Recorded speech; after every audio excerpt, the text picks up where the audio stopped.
Assalamualaikum warahmatullahi wabarakatuh. Salam sejahtera bagi kita semua. Om Swastiastu, Namo Buddhaya, salam kebajikan, Rahayu.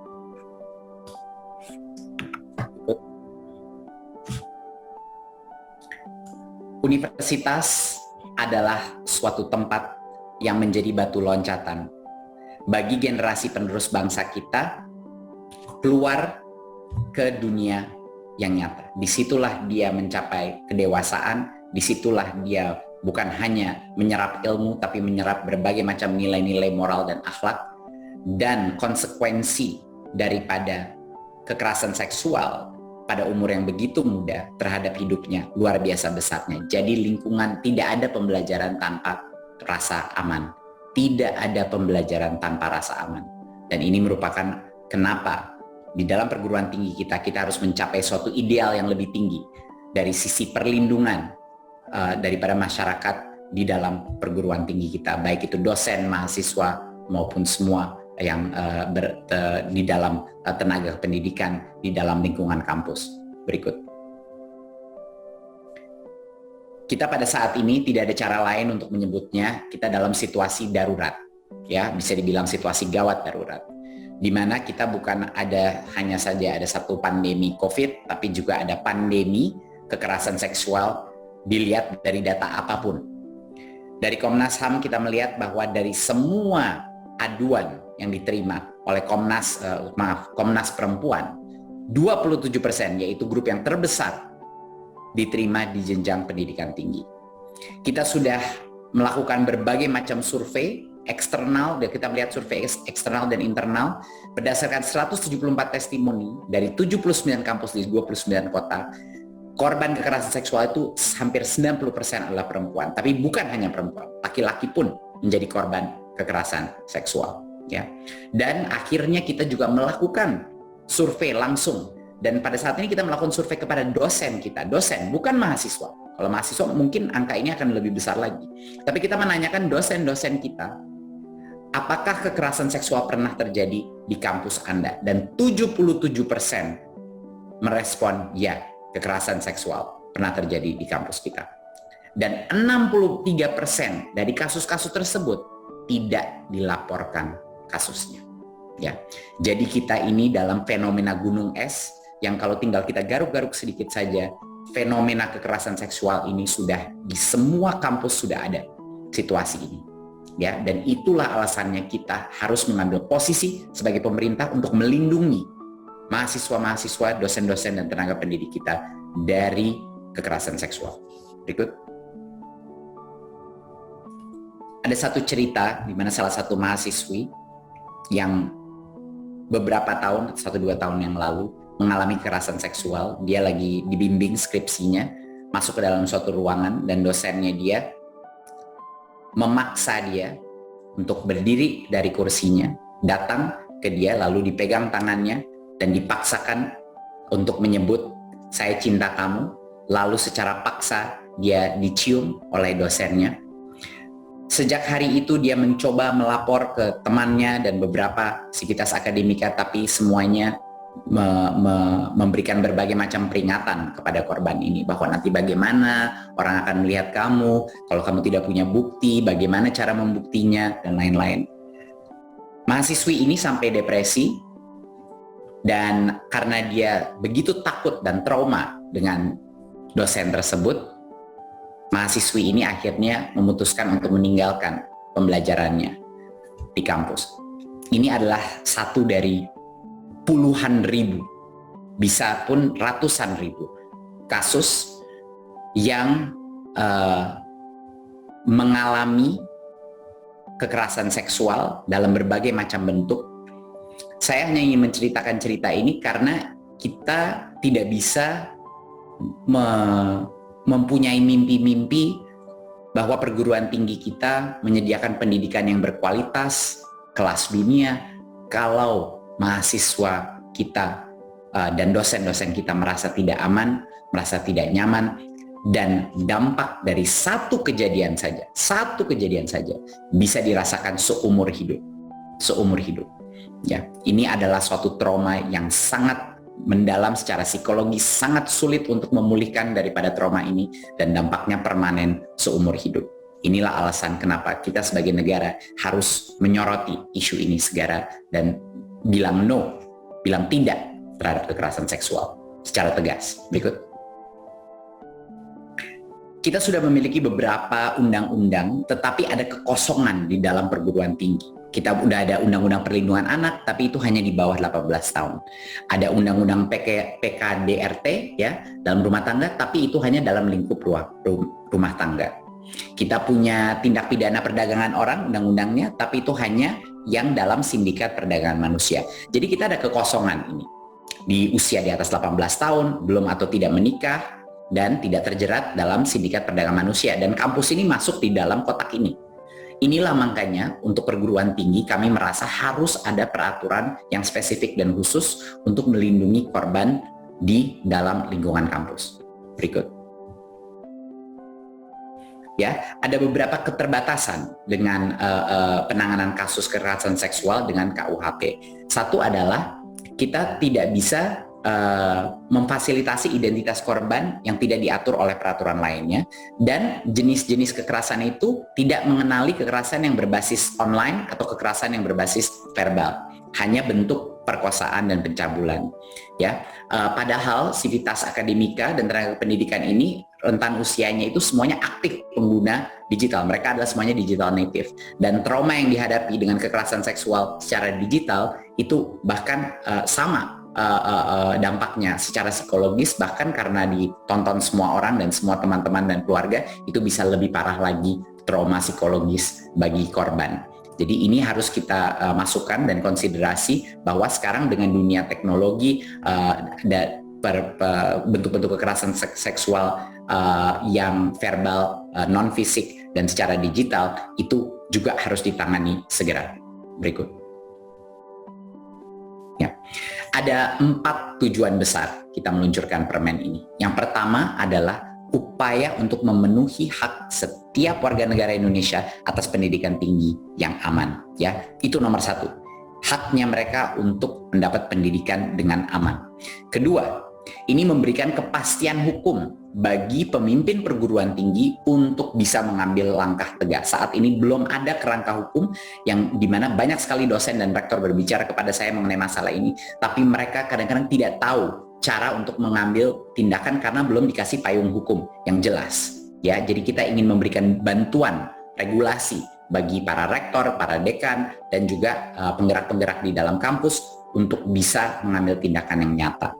Dan ketiga adalah kita ingin mengedukasi tentang isu kekerasan seksual, menjelaskan apa itu yang dimaksud kekerasan seksual, apa yang dimaksudkan victim blaming dan korban, apa definisi kekerasan seksual yang non-fisik, ya, apa itu kriteria. Jadi kita ingin yang abu-abu kita jadikan hitam putih, jelas apa yang kita maksud. Dan tujuan daripada permen yang keempat adalah kolaborasi antara kementerian, kampus-kampus untuk menciptakan budaya akademik yang sehat sesuai dengan akhlak mulia. Ini adalah tujuan daripada permen kita. Berikut. Sasarannya siapa?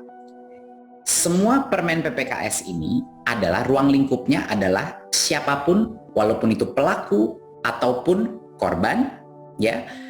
Kalau salah satu dari mereka itu ada di dalam lingkungan kampus, permen PPKS ini berlaku, ya, permen PPKS yang berlaku. Jadinya ini bukan hanya dosen ke mahasiswa, tapi mahasiswa ke mahasiswa, ya, dosen ke mahasiswa, dosen ke tenaga pendidikan, dosen ke dosen, ya, bahkan lintas perguruan tinggi pun ini ada. Jadi kalau anak-anak kita dalam program Kampus Merdeka atau magang, ruang lingkupnya sangat luas. Asal salah satu dari pelaku ataupun korban itu ada di dalam kampus, sebagian daripada Civitas Akademika kampus, berarti permen PPKS ini berlaku, ya. Berikut. Nah, banyak sekali korban-korban yang malah menjadi korban lagi, terus menjadi korban kedua kali, ketiga kali, ya. Ada banyak sekali cerita-cerita di mana korban malah menjadi setelah dia menjadi korban kekerasan seksual, setelah itu dia menjadi korban daripada penghakiman keluarga dan lingkungan sekitarnya, lalu sampai digugat lagi akhirnya. Ini salah satu alasannya adalah area abu-abu ini yang tidak menegaskan apa sih sebenarnya yang dimaksudkan kekerasan seksual secara spesifik dan detail. Dan kita di dalam permen ini, pertama kali inovasi yang terbesar daripada permen ini secara eksplisit menjelaskan apa permutasi daripada kekerasan seksual yang fisik, yang non-fisik, yang verbal, bahkan yang melalui teknologi informasi dan komunikasi. Ya, bentuk kekerasan seksual misalnya daring online ini seringkali dianggap sepele, padahal dampak psikologisnya bisa sama, bisa lebih parah daripada kekerasan fisik. Ya, dan ini harus kita tegaskan dalam permen ini. Dan semua kategorisasi ini kita tidak menciptakan kategorisasi sendiri, kita mengikuti standar nasional, acuan dari Komnas Perempuan, dan juga standar internasional, standar-standar best practice dari UNICEF dan WHO. Ya, berikut. Mari kita definisikan apa itu kekerasan. Definisi kata kekerasan dari KBBI adalah perihal yang bersifat dan berciri keras. Perbuatan seorang atau kelompok orang yang menyebabkan cedera atau matinya orang lain dengan menyebabkan kerusakan fisik atau barang orang lain. Dan 3, paksaan. Ini adalah poin yang sangat penting.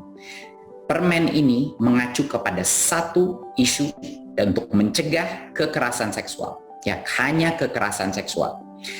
Jadi definisi kita kekerasan seksual adalah setiap perbuatan yang merendahkan, menghina, melecehkan, atau menyerang tubuh dan atau fungsi reproduksi seorang karena ketimpangan relasi kuasa dan atau gender yang berakibat penderitaan psikis atau fisik, termasuk yang mengganggu kesehatan reproduksi seorang dan hilang kesempatan melaksanakan pendidikan tinggi dengan aman dan optimal.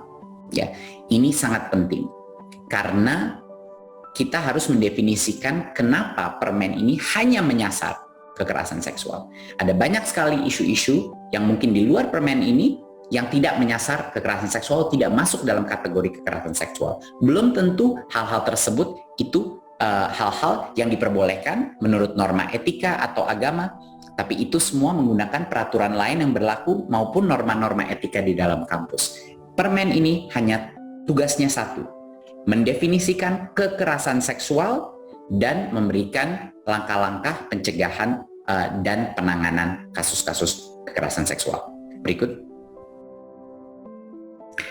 Ini adalah beberapa kasus, salah satu inovasi yang kita lakukan adalah pertama kalinya permen ini menyebut secara eksplisit apa saja 20 perilaku-perilaku yang menjadi kekerasan seksual, definisinya apa.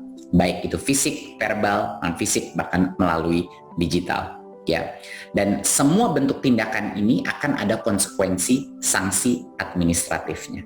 Ya, dan salah satu hal yang terpenting di sini seperti saya mendengar banyak sekali masukan dari berbagai macam pihak yang merasa bahwa kalau misalnya ada perkataan-perkataan di dalam ini yang bisa melegalkan atau mungkin menghalalkan tindakan-tindakan asusila, itu sama sekali bukan maksud dari permen ini.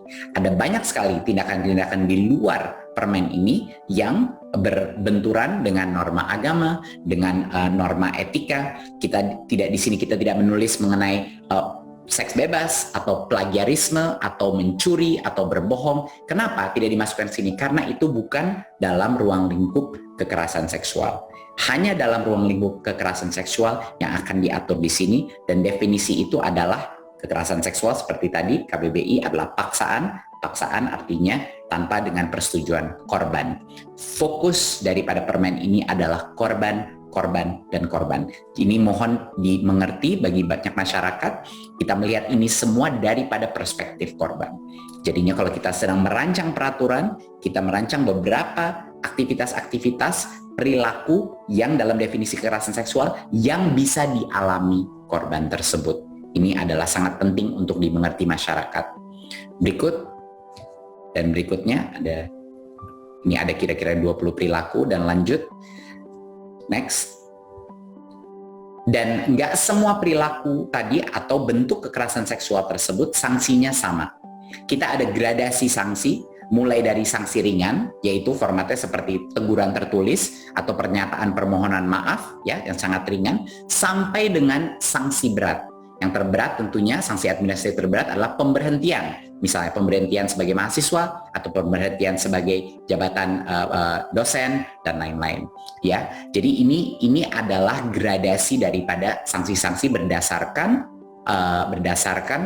perilaku yang diinvestigasi dan terlihat bahwa itu memang terjadi.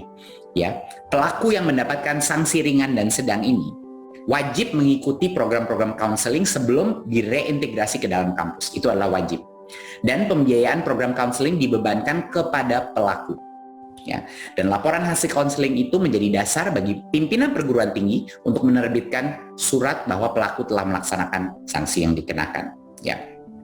Dan adapun sanksi untuk perguruan tingginya, sanksi administratif ya, di mana kalau tidak melakukan proses PPKS ini sesuai dengan permen ini, ada berbagai macam sanksi dari keuangan sampai dengan akreditasi. Jadi ada dampak realnya. Kalau kita tidak melakukan ini, banyak kampus-kampus juga tidak akan merasakan urgensi daripada dan keseriusan pemerintah untuk menangani kekerasan seksual seperti ini. Ya, berikut. Perguruan tinggi wajib melakukan 4 hal jika ada laporan kekerasan seksual. Yang pertama adalah pendampingan. Ini adalah konseling, bantuan hukum untuk mendampingi si pelapor. Dan kedua adalah perlindungan. Mereka harus menyediakan rumah aman kalau dibutuhkan, ya. Dan korban atau saksi bebas dari ancaman harus dijamin, dan jaminan keberlanjutan pendidikan atau pekerjaan tidak boleh berdampak kepada pendidikannya yang melapor. Pemulihan korban, bantuan psikologis, tenaga medis, ya. Dan masa pemulihan ini tidak boleh mengurangi hak pembelajaran kalau dia mahasiswa atau kepegawaian kalau dia dosen. Dan tentunya pengenaan sanksi administratif. Kalau tidak ada sanksi, ya tidak mungkin jera, dan kita tidak mungkin, itu artinya perguruan tinggi tidak mementingkan atau memprioritaskan keamanan mahasiswa dan dosennya dia dalam kampus. Jadi luar biasa pentingnya untuk melihat sanksi. Kita ingin merubah paradigma yang dulunya reputasi baik kampus itu ditentukan dari tidak adanya kasus-kasus seperti ini, sampai kita berubah reputasi kampus yang baik adalah reputasi yang akan secara transparan melakukan investigasi dan memberikan sanksi kepada pelaku-pelaku kekerasan seksual. Kita akan bukan merayakan, tapi kita akan memberikan cap jempol kepada kampus-kampus yang terbuka, yang menuntaskan investigasi mereka, bukan yang menutup-nutupi. Ini adalah paradigma baru kita sekarang. Berikut. Permen PPKS ini juga mengatur langkah-langkah pencegahan ya. Dari sisi struktural, ya, setiap kampus akan ada komponen pembelajaran, akan ada komponen penguatan tata kelola, dan juga penguatan budaya komunitas. Dan juga secara individu kita juga melakukan berbagai macam hal yang akan mengurangi dan memitigasi resiko. Jadi ini adalah semuanya pencegahan, ya, metode-metode pencegahan. Bukan hanya sanksi yang akan mencegah hal-hal ini terjadi, tapi juga berbagai macam pembelajaran pendidikan dan juga aturan-aturan lain interaksi antara misalnya relasi kuasa seperti dosen dan mahasiswa, bertemu di luar jam, operasional, dan lain-lain. Ini adalah beberapa peraturan untuk meminimalisir kesempatan untuk terjadinya kasus kekerasan seksual. Berikut. Nah, salah satu inovasi terpenting daripada permen ini adalah pembentukan Satgas di dalam perguruan tinggi. Apa ini tugasnya Satgas? Satgas ini akan memimpin edukasi tentang pencegahan. Satgas juga akan menangani semua laporan-laporan dan mengawalnya, dan melakukan pemantauan dan evaluasi dalam kampus, melakukan tes suhu, ya, mengecek, melakukan investigasi. Dia punya kewenangan untuk berkolaborasi dengan pihak internal dan eksternal untuk penanganan yang baik, dan kita harus menjamin independensi Satgas ini, ya, dan kerahasiaan, terutama yang penting kerahasiaan identitas pihak-pihak terkait dalam pelaporan. Ini sangat krusial dalam melindungi haknya pasangan pelapor. Dan dugaan penyalahgunaan wewenang dapat dilaporkan langsung ke Kemendikbudristek. Jadi kami pun akan memonitor integritas daripada Satgas tersebut. Satgas ini adalah komponen dari berbagai macam mahasiswa dan sivitas akademika, dosen, dan lain-lain. Jadi harus menjadi gotong royong dan representatif Satgasnya dari semua masyarakat di kampus. Berikut.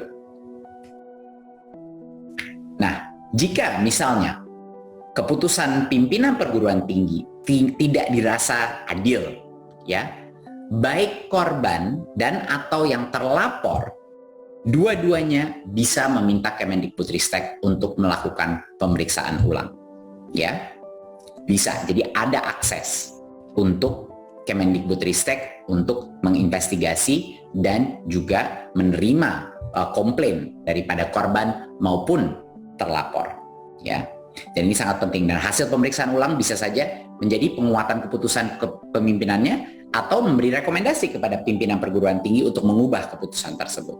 Jadi ini adalah mekanisme naik bandingnya ke kementerian. Berikut. Rektor dari semua perguruan tinggi wajib memantau dan mengevaluasi secara rutin seluruh kegiatan daripada pencegahan dan penanganan kekerasan seksual. Jadi kita akan mengambil di Kemendikbudristek laporan hasil MONEF, monitoring dan evaluasi, setiap semester. Dan pelaporan ini semuanya bisa dilakukan secara daring. Harapan kita agar tidak menambah beban administratif daripada kampus-kampus kita. Semua mengenai kegiatannya, hasil survei, lingkungan kampus, data pelaporan kekerasan seksual, semuanya akan kami terima laporannya per semester. Dan menteri dan kementerian dapat sewaktu-waktu memantau dan mengevaluasi kasus-kasus tersebut. Mana yang skalanya sangat berat, atau kondisi korban kritis, atau korban ada di wilayah negara berbeda, atau melibatkan pelaku yang tugas dan kedudukannya berwenang melakukan pencegahan, ya, kalau ada konflik of interest atau ada relasi kuasa yang spesifik, kita bisa memantau dan mengevaluasi kasus-kasusnya secara ad hoc juga. Berikut. Target kita adalah harapannya 30% dari semua PTN di bulan Februari tahun depan sudah 30% sudah membentuk Satgas, ya. Dan harapan kita sampai di bulan Oktober tahun depan akan 100% daripada PTN kita yang akan mendirikan Satgasnya. Berikut.